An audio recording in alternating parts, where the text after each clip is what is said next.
The most dangerous prison is not made of steel. It's built from excuses. The moment you believe life is happening to you, instead of because of your choices, you surrender something invisible but priceless: your power. Kings and victims can face the exact same storm, lose the same battle, and suffer the same betrayal. Yet one searches for someone to blame, while the other searches for the next move. That single difference quietly shapes every success, every relationship, and every future.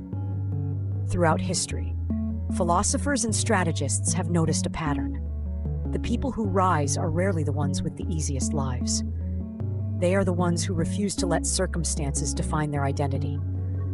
Stoic thinkers believed that while you cannot control what happens around you, you can always control how you respond. Robert Greene often explores how emotional reactions place people under the control of others, while those who master themselves become far harder to manipulate. A king's greatest kingdom is not land or wealth. It is mastery over his own mind. Victim thinking is seductive because it removes responsibility.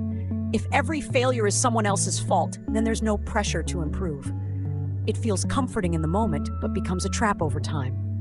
Human psychology naturally searches for reasons outside ourselves because protecting the ego is easier than confronting uncomfortable truths.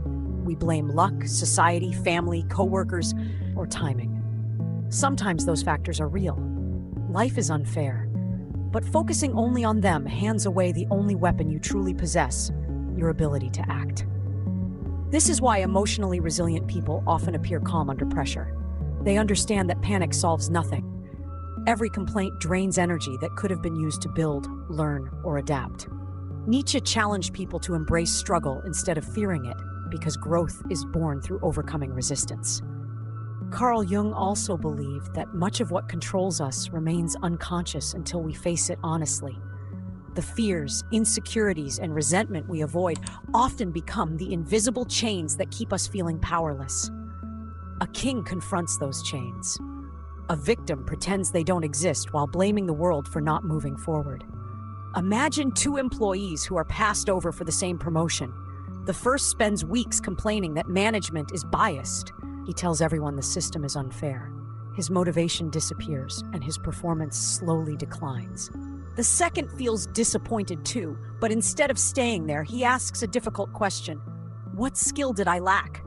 He improves his communication, studies leadership, volunteers for harder projects, and becomes impossible to ignore. 6 months later, he receives an even better opportunity, sometimes at a different company. The event was identical. The response created two completely different futures. Power is often misunderstood. Many people think it means controlling others. In reality, the strongest form of power is controlling yourself. When someone insults you and you instantly react, they influence your emotions. When fear stops you from taking action, fear becomes your ruler. When criticism destroys your confidence, strangers control your identity. Thinking like a king means refusing to let outside forces decide your inner state. It doesn't mean ignoring pain. It means refusing to let pain write your story.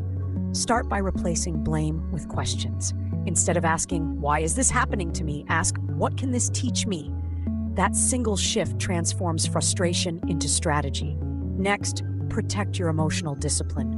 Pause before reacting to criticism, rejection, or failure. Most mistakes are made in moments of emotional intensity.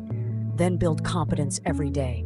Confidence isn't created through positive thinking alone. It grows through repeated action, learning, and keeping promises to yourself. Finally, choose responsibility even when it feels unfair. Responsibility is heavy, but it also gives you control. Victimhood feels lighter at first, but eventually it becomes impossible to carry. The world will never guarantee fairness. Some people will have more opportunities, better timing, or fewer obstacles. That truth doesn't weaken you unless you allow it to become your identity. A king understands that while he cannot command every event, he can command every decision that follows.